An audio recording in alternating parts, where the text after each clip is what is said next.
Let's stay at the Gail Borden Public Library because author Bruce Steinberg, who writes under the name of B.R. Robb, and his book River Ghosts is receiving national and really international attention.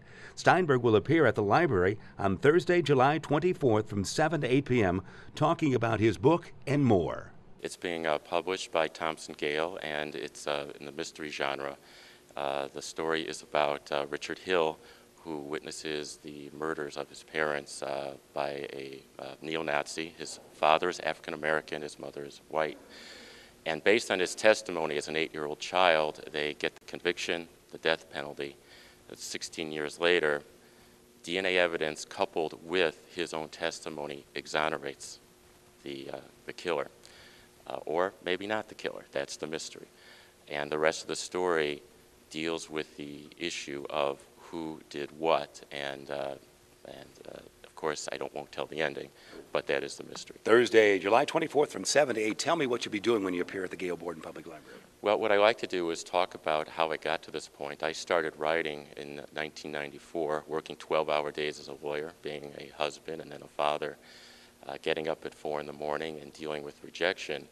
And River Ghosts gratefully garnered some incredible reviews. It's published by a small press, but because of the reviews from Publishers Weekly and Kirkus and Forward magazine, incredible things have been happening, and I like to tell the road, not just of the story, but how a writer from St. Charles makes the big time, I suppose. Not on Oprah yet, but it was a long, hard-fought process.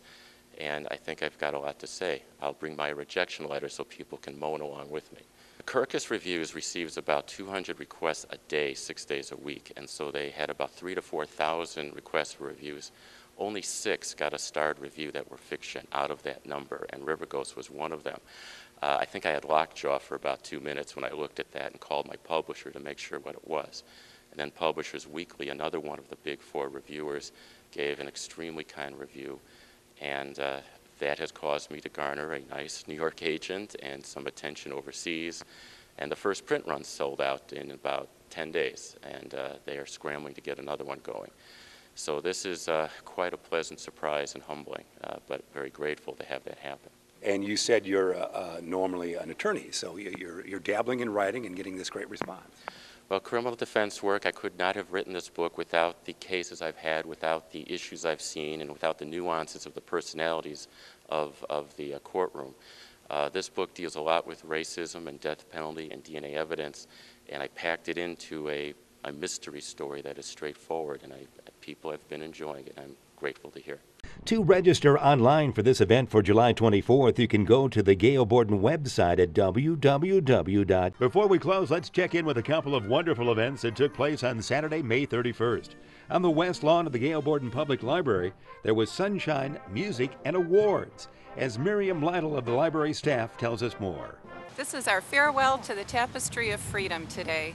We had the award-winning Prairie Brass Band from Arlington Heights, a 32-piece English-style brass band appearing here on our outside stage at Gail Borden Library.